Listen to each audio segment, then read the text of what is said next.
Now Samsung is unveiling its Galaxy S4 handset in New York tomorrow, firing another salvo in the bitterly fought smartphone wars. The South Korean company hoping its fourth-generation phone wows consumers and solidifies its position at the top of the smartphone industry.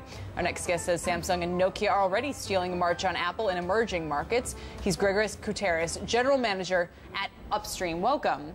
Hi. So what insight does Upstream have here? We're a mobile marketing technology company. We are quite active in the emerging markets, principally Latin America, Africa, and Middle East.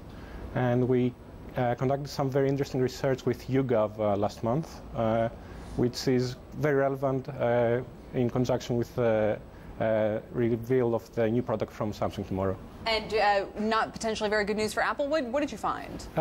In the Western world, the situation is pretty clear-cut. Apple has a clear lead, although Samsung is catching up very, very rapidly. In emerging markets, we saw that in terms of desirability or propensity to buy, Samsung actually leads the race with up to 32% of the people that participate in the research. And Apple is actually in third position, very near Nokia. We also see BlackBerry being quite a prominent player in those markets. Let me get this right. Nokia is one of the most sought-after products in emerging markets. Is Yes. that its latest devices, or?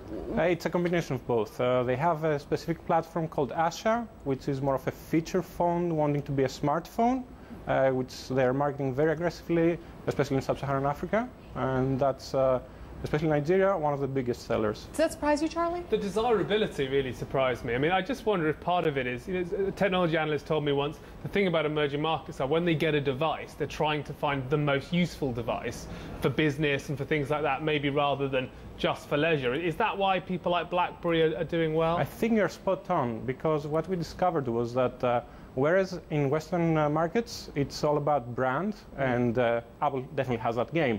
In emerging markets, people need their phones for different applications. They actually need the phones to access the internet, to access content. Therefore, functionality and obviously price are major factors. And so what about this S4 launch tomorrow? What's at stake here, and what does Samsung have to deliver, do you think?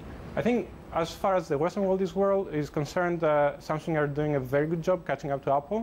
We can definitely expect to see some innovative features. There's a lot of talk around eye tracking and hands-free navigation of the device. That should be interesting. Maybe wireless charging as well. Definitely they will up the game in terms of power, strong processor, big screen. Am I alone in being a little freaked out here? Eye tracking, you know, wireless charging. It sounds like these are going to be mini robots almost. Well, wireless charging would be brilliant, wouldn't it? I mean, that would just save so much hassle. As you were talking, I was wondering, just this theme about what people in emerging markets want from their technology. Does this mean that we would expect them to also prefer sort of laptops over tablets as their first device, because they get that much more functionality? Actually, one of the questions that were asked during the research we conducted was which is the device you're most likely to use to access the internet. And surprisingly, the phone came on top, ahead of laptops, tablets, etc. And that can be explained simply because of the lack of infrastructure. So wireless accessing of the internet is the norm in those countries. Yes. Well, just briefly, we haven't really talked about Apple. Is that telling? I think the story in India is not a very good story for Apple.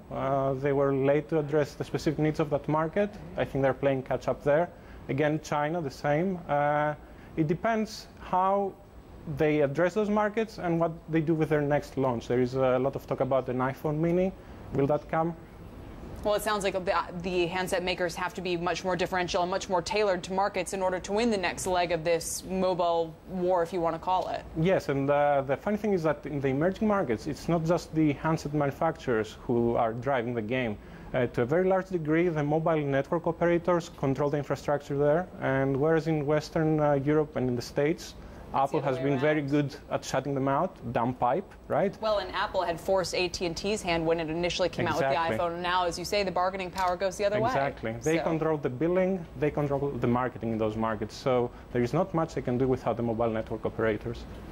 No, and we learn that the hard way over here sometimes. Well done. Grigoris Kouteris is General Manager at Upstream. Thanks very much. Thank you. Again, that Samsung device is due out tomorrow, so we'll wait with bated breath.